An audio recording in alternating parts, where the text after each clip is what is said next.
Hey everybody, welcome back to another episode of the Gila Monster Rides. Today we're riding up Mount Lemmon. We're going up the Catalina Highway. We're on one of the lower sections right now, and today I wanted to get back to a subject that came up in the comments after I did my 5 reasons why the Royal Enfield Classic 350 is the perfect modern classic for a beginner rider or for your first motorcycle. And it was funny because I already had this video planned out that I wanted to do this, but I got a major outcry in the comments stating, hey, not just for beginners. And I had to keep saying, I know, I got a video talking about it, kind of planned out in the future. Well, we're going to get to that today. I'm going to give you my 5 reasons why I think that the Classic 350 is the perfect modern classic for somebody who's a veteran rider, an experienced rider, and who probably already owns another motorcycle. So if you're a seasoned rider looking to add another machine to your stable, stick around. You need to hear these top 5 reasons why the Royal Enfield Classic 350 might just be your perfect match. Number 1 on my list is the timeless style of the Classic 350.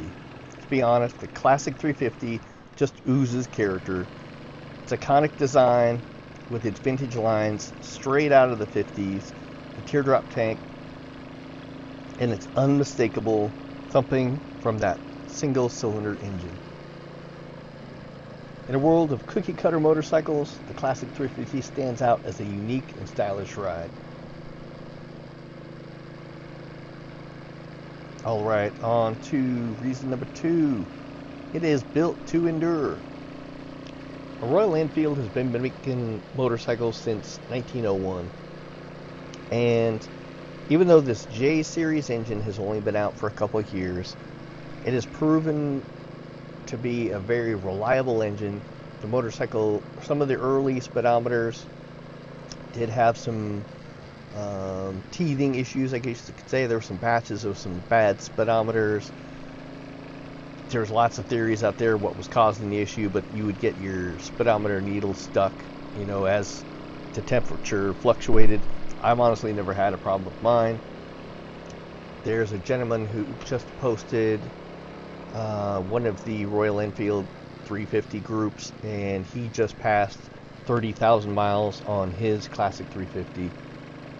So these are not some fragile machine. It's built for the real world, whether you're doing daily commutes on it, weekend adventures, or even some road trips.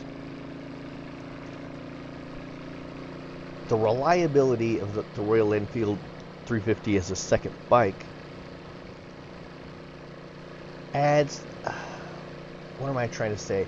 There's something about the knowledge that if you need to do some things to your primary bike and you want something reliable, something you can count on always as your backup ride, the Classic 350 is it. Alright, so reason number 3 that the Classic 350 might just be a great fit for you is the comfort level. The Classic 350 is all about a relaxed, enjoyable riding experience. It has a very upright riding position, a comfortable seat, well sorted out suspension, and all of that makes it a joy to ride. Whether you're cruising around town or you're embarking on a little bit longer of a trip.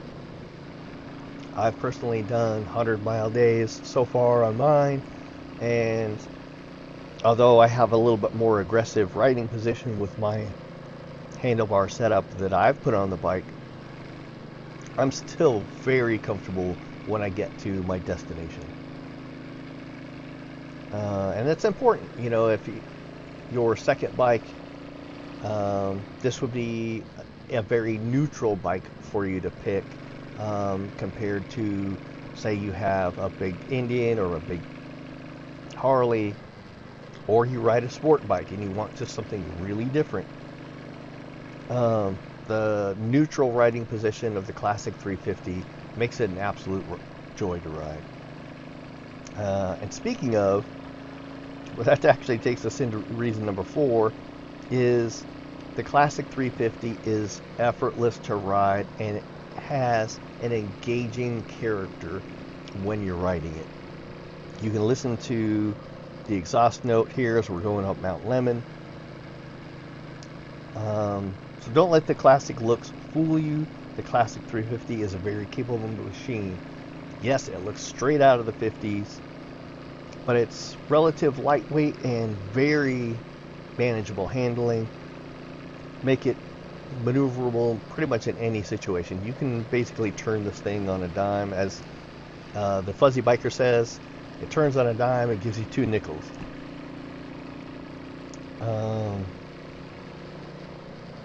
And then coupled with that easy handling, it has what I've come to define, through some conversations and from previous videos, is it has adequate power.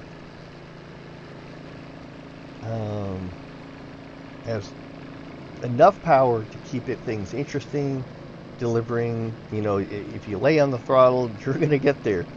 It's not a wrist breaker. This thing isn't going to feel like you're going to fall off the bike, but it's a very engaging ride.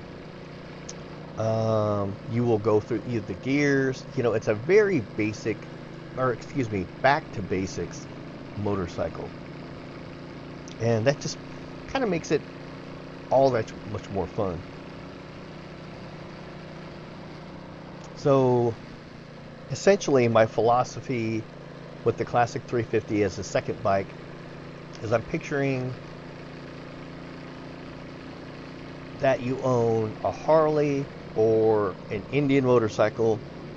That's your primary bike, but it's a big bike. If you get on a Classic 350, it's a much different ride in that it's much more nimble, it's lighter, it's a very easy bike to ride. Therefore, it's a perfect second motorcycle on those days that you don't necessarily want to break out the big bike.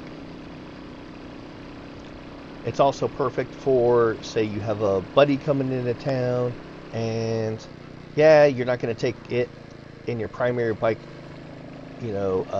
racing down the highway, as far as it may not keep up with your Indian or your Harley or your sport bike or your Honda Goldwing. But if you guys want to go cruise to town, or you want it as a second bike for maybe that your spouse is going to ride sometimes,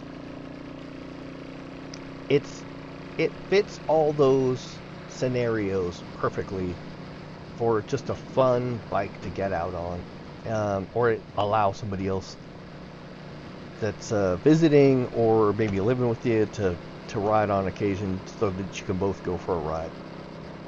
Believe it or not, I'd actually kind of like to get a second Classic 350 so that I have a companion to this one. So if somebody comes into town, like my brother or anybody other friends that ride come into town, if we want to go out and take the Classic 350s, we're more or less on the same motorcycle. I think that would be really fun.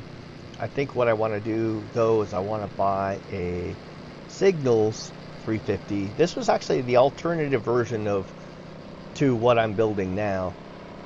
I had an idea that I wanted to build a Signals 350 in the marsh gray, which is actually olive drab. And I wanted to build it up as a bit more of an all-terrain bike. Not like I'm thinking this thing's going to be motocross, but if I want to tackle some Jeep roads and stuff like that on it, I was going to put some more dual sport tires on it. Maybe some of the Hide Now kind of cross-country tires, and turn it into a bit of a military tribute bike. It already is, but I was going to try to customize it towards my own military service. And I think that would be really fun. I'm in the Classic 350 Signals group on Facebook. It's a great place to get ideas if you're looking to customize your bike, or if you happen to own a Signals, make sure to join that group. All right, so the last thing on my list for my top 5 reasons is that the Classic 350 is easy on the wallet. I talked about this in my first 5 reasons video, and they're sort of the same. This is kind of the same thing, but more or less, a lot of these reasons will pertain to why it makes a perfect second bike. It's light on the wallet to purchase, insure, and customize. This is a big one, especially for you experienced riders who know the cost of owning a motorcycle. The Classic 350 offers an incredible value. First, with its competitive purchase price. It's priced very well compared to other motorcycles kind of in its class. Although I kind of think of the Classic 350 as being in a little bit of a class of its own because it's so different. It's like such a retro bike. But the low cost, whether you're talking about getting a brand new one off the showroom floor from a dealer, the MSRP is anywhere from, I think, like about $4,300 to maybe $4,800, somewhere in there. There's loads of these on the used bike market too, and you can often get a used bike from a dealer or a leftover, say a leftover 2023. You can find bargains all over the place. So you're not going to spend a whole lot on the bike, the outright purchase. You'll find that your insurance premiums for the Classic 350 are much, much lower, and when you can get that kind of multi-bike discount with your insurance, it's hardly going to add anything to your insurance, I promise you. The Classic 350 is also a customization paradise. It's a blank canvas for personalization, if that's what you want to do. I think most of the colorways are beautiful out of the box, but with the price of the aftermarket parts that are available for the Classic 350, to me it's almost a no-brainer to throw just a little bit of cash down its way. And it's so much more affordable to customize than your Harley or Indian. I've spent a ton more money on my Indian than I've done on my Classic 350. And my Classic 350, by the time I'm done with it, will be, I don't want to say unrecognizable, but it's going to be pretty close. I can't wait to tell you guys what direction this bike is going. And I know I keep teasing that, but I swear I will get to it soon. In any case, getting back to that, customizing it won't break the bank. There's a huge catalog of like aftermarket parts and genuine Royal Enfield parts. You can make this bike look the way you want it to. You can turn it into just a single rider bike.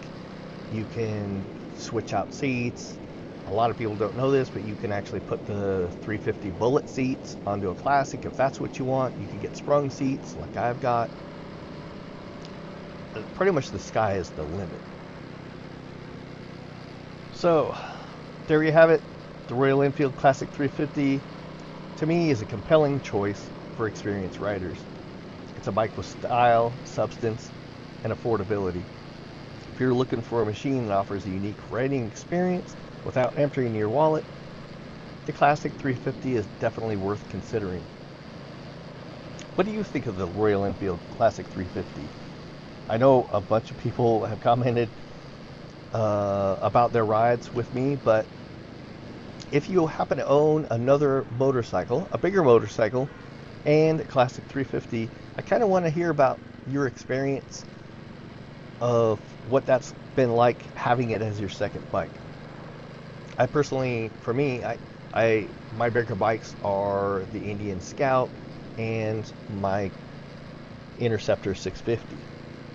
So please comment below and Tell me your story about your Classic 350 being your second motorcycle. Don't forget to like, subscribe, and hit that notification bell for more of this type of content. I hope you guys get out and get in some more rides wherever you're at if the weather is allowing. This is probably going to be my last ride up Mount Lemmon for the season because the winter weather is starting to settle in on those higher altitudes. So I'm probably going to be sticking to lower altitude stuff around Tucson and southern Arizona from here on out. Hopefully I can get back up Mount Lemmon starting probably sometime in March, I'm guessing. And then I'm going to be doing some regular rides up that way. I have yet to take the Interceptor up, and I'm dying to do so. So anybody who wants to get down here next year, let me know.